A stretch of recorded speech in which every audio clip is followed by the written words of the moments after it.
Obviously, this is a general reading, so the messages won't apply to everybody, but take what resonates and leave the rest. You can find lots more information on my Facebook page, which is Intuitive Empress Tarot. And on there, I have bi-weekly love readings that I call my tarot scopes. So check those out. And I also do free readings occasionally and things like that. So please do follow me. Please do like, share and subscribe my YouTube channel. That'd be really great. And I love to read your comments to know if this is making sense to you, whether you're finding these readings useful. So let's lay some cards out and see what messages you're getting. Okay, we've got our first card, Four of Earth. What's going to happen to Aquarius in love in July 2018? Aquarius in love. What's going to happen for Aquarius in love July 2018? As you can see, I'm doing it slightly different today, slightly different scene and a different pack of cards than normal. This is the Good Tarot. My other cards got damaged, so I'm waiting for a replacement set. What's going to happen to Aquarius in love? What's going to happen to Aquarius in love in July 2018? What's going to happen to Aquarius in love July 2018? What's going to happen to Aquarius in love? Is it that one? Okay. Right. Oops. No, we've got a jumper. Right. I'm going to take that one away. Okay, I have that one. Okay, so the underlying energy is patience. Okay. Right. So I've got the 5 cards here. Alright, and we'll see if we need to clarify any as we go. So this card here is telling us, self-explanatory, you need to have patience. Okay. Aquarius, you're an air sign. You may like to rush into things, see fast progress. But, you know, sometimes if you rush into something, you don't have time to build a proper foundation. And then, of course, things are more likely to fail. You're more likely to have a tower moment because, you know, you rush into situations, commit yourself before you have a chance to assess whether they're worth putting your time and energy into. Okay, so just be very calm, patient, balanced. Okay, make sure that you're acting in your best interests, being kind to people, that sort of thing. Okay, so just to be a little cautious. Now that's interesting because the Four of Earth, the Four of Pentacles, is your first card. And this is the card of holding back. So actually, here we go. I've just said about the need to be patient. And this card is telling you you need to hold back. Okay? Don't rush in. Just pull back a little. Okay? You know, make sure that you're not trying to throw all your emotions out there, making grand gestures of love. And also don't throw money at your loved one, you know, buying extravagant gifts, that sort of thing. Because, you know, some people are, well, a real proper love interest worth having doesn't need to be bought. Should we clarify it? Where's the Four of Earth here for Aquarius? Where's the Four of Earth here for Aquarius? Oh, nearly got a jumper. That one. Okay. Right. Here we go. 9 of Fire. So this is the clarification card for the Four of Earth. Now that's interesting because I've just told you you need to be patient, okay? The card of the month is saying you need to be patient. And here we have a card that says you're having to stand your ground and pretty much you're really feeling as though you're having to struggle with a situation, like it's feeling hard work, okay?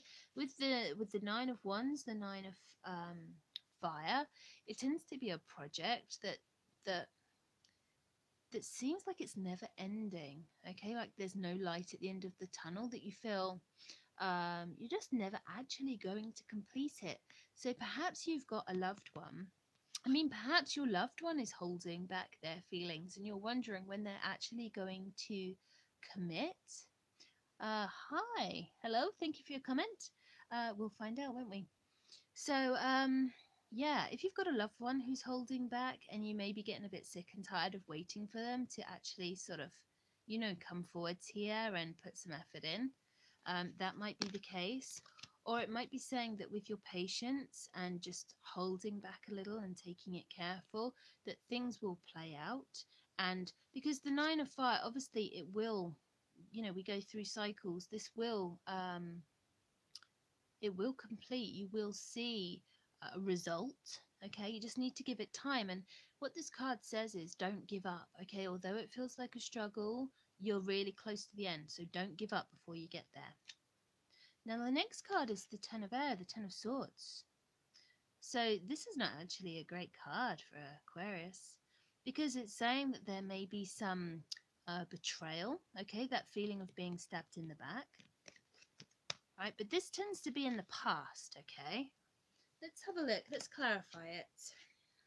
Why is the Ten of Air here for Aquarius? Why is the Ten of Air here for Aquarius? Okay. Two cards jumped. We have the Justice card and the Ace of Water. Okay, so as I said, my feeling was that this card was in the past rather than something that's going to happen in July. But what I'm getting, what my thought was, my feeling, and what the cards have clarified is that in the past, Aquarius was betrayed, and this energy is still with them, that they that this is probably why, okay, if it's them who's holding back, okay, that this is probably why.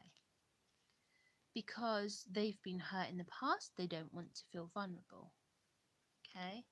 It may even be the case that there's been a problem with a current partner and they're struggling to get over it, to forgive.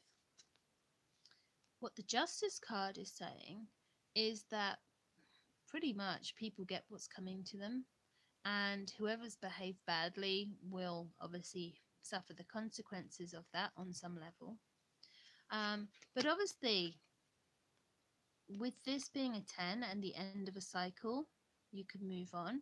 And what we're saying here with the Ace of Water, Ace of Cups, is that you are actually ready to move on now, okay? That you need to let go the past sense of betrayal so that you can move on to a new love, okay? A new love offer.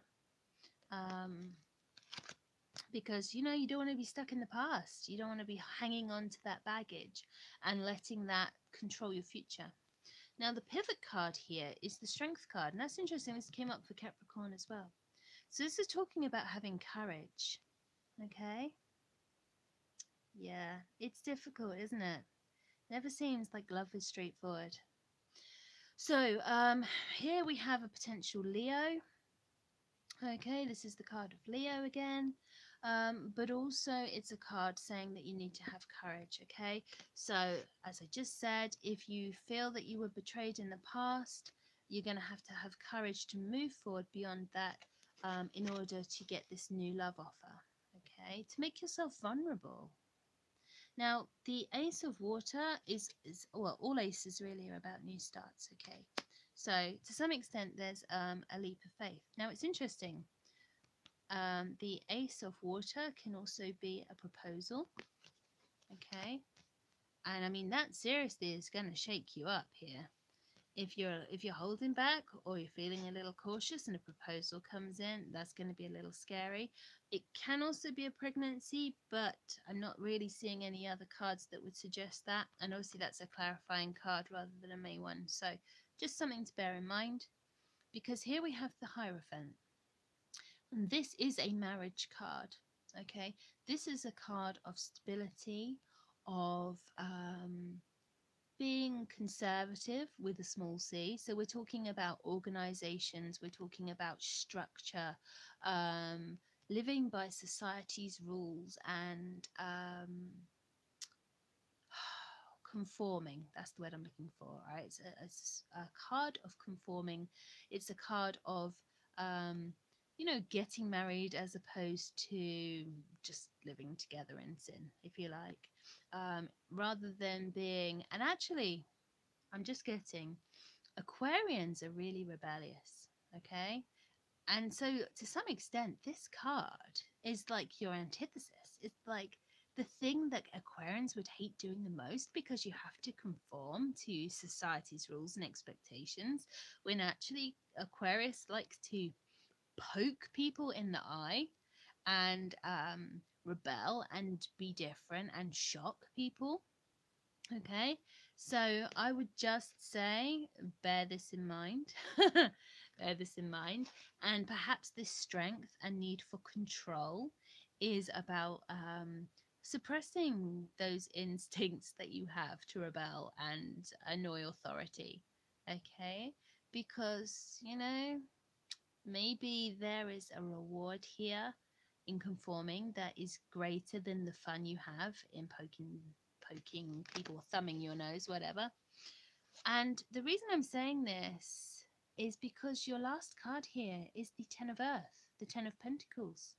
So this is the card of stability, okay, which is really what everybody wants. This is a card of happy families, okay. This is one of the happy ever-ending cards. And most people who have this card are married.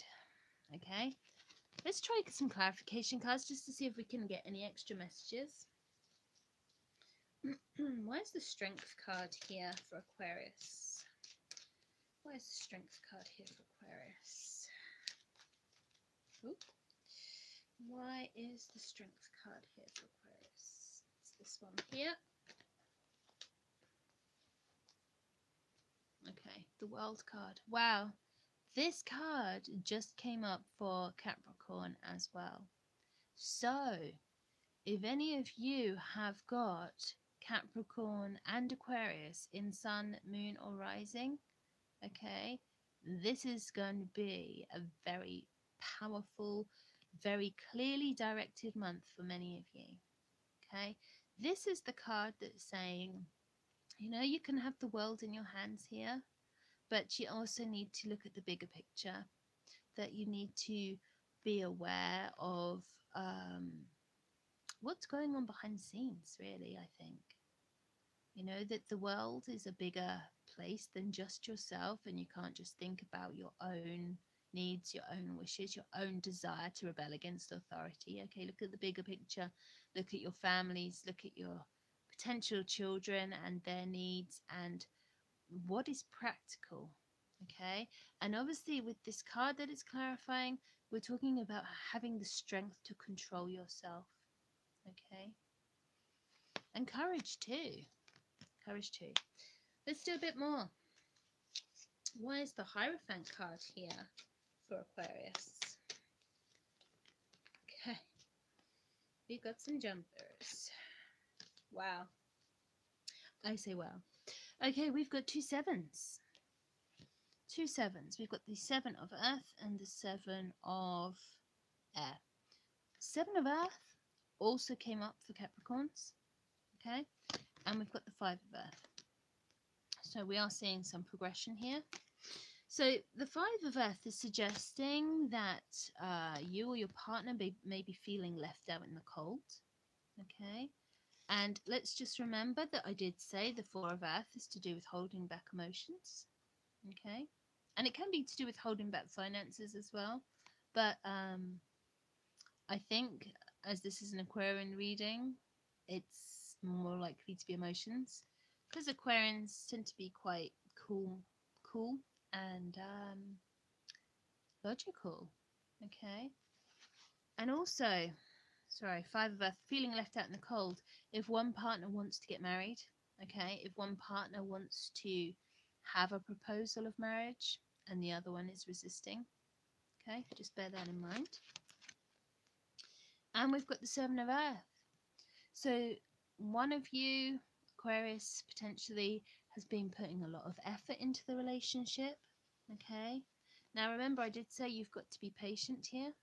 And with the Seven of Earth, it's talking about putting in a lot of effort, but not seeing the results of that yet. So typically this is about a farmer who is growing a crop and really impatient for the harvest. You know, the harvest can't come soon enough, and he's spending all this time sort of weeding and watering and nurturing the crop, um, waiting for the harvest. And so this is you, Aquarius. Okay, this is you waiting for um, a commitment, perhaps. You know, you or your partner, because it's a general reading, waiting for a commitment, waiting for the harvest that is going to bring you this 10 of cups. Sorry, not 10 of cups, 10 of pentacles, 10 of earth, okay? Because the 10 of earth is the harvest that the 7, okay, is waiting for and working towards. And finally here, we have the 7 of air. Now, this card is talking about compromise, okay? It can be a card of deceit, okay? But I'm not really getting that feeling. I think it's more to do with compromise, that you can settle, okay, for less than you might ideally want, but that you can still be happy with that. You can still be content with that. So just revise what it is you actually want, revise where your boundaries are and what you'll settle for. Um, and one of those things that you might have to negotiate on is getting married and how you get married and whether you do actually even settle down with someone and have some form of commitment in a traditional, yeah, we're talking about tradition here with the Hierophant, a traditional relationship. Okay, I hope that makes sense. Obviously, please do comment and let me know if it does. Please do remember to like, share, subscribe, and remember to check out all my free readings on Facebook. And obviously, you can book a private reading if you'd like to, and that will give you lots of information that's going to be specific to you. Anyway, Aquarius, I hope that you have a great July, and I will see you again in time for August. Best wishes.